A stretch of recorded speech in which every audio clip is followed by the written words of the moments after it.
This is Mental Health Awareness Month, and I'd like to share with you some comments that I prepared for my Provisors group on this subject. Do you remember Andy Rooney on 60 Minutes? Sometimes I feel like him, except my segment goes at the beginning of the show and they put his at the end. This is Mental Health Awareness Month, and this subject is right in my wheelhouse. I've been studying mental health for a long time in relationship with my work on the Enneagram, and more recently in relationship with leaders who are working on the climate crisis. We live in a system that pushes everything to its limits. In Silicon Valley, we push technology to its limits. In some places, we push the environment to its limits. In other places, we push the labor of people to their limits. In fact, the technology that was developed right here now pushes our very attention and our ability to pay attention to its limits.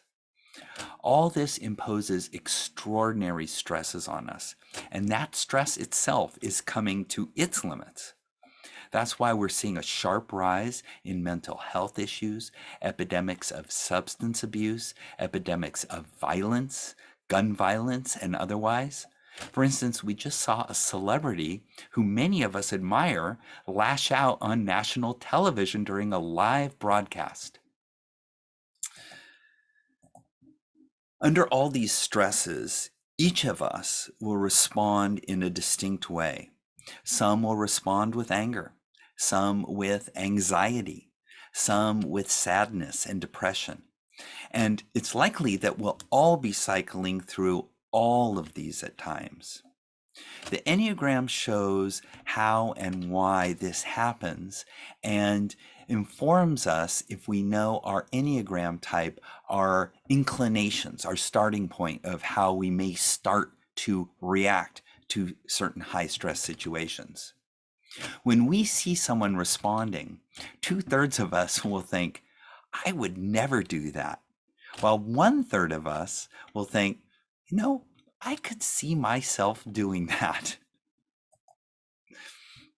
And since we're not addressing the root causes of these stressors, I expect this trend will continue to get worse.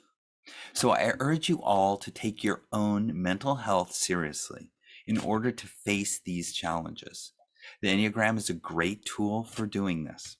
Knowing your Enneagram type will help you better recognize the signs when you're reaching your limits and better help you manage your reactions during those high stress situations.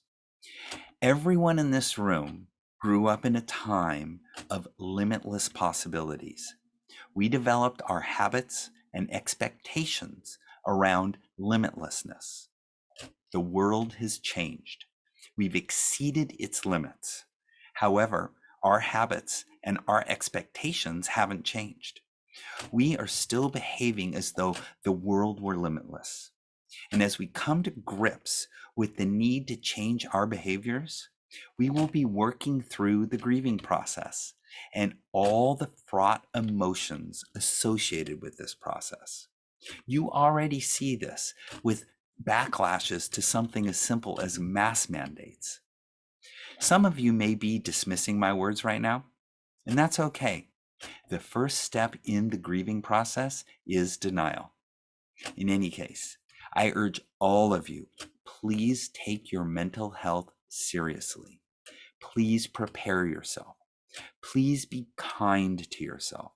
Please be kind to others, especially those who may have less information and fewer tools than you do, as they themselves work through this process. And thank you for the opportunity to speak with you on this very important subject during this month of mental health awareness.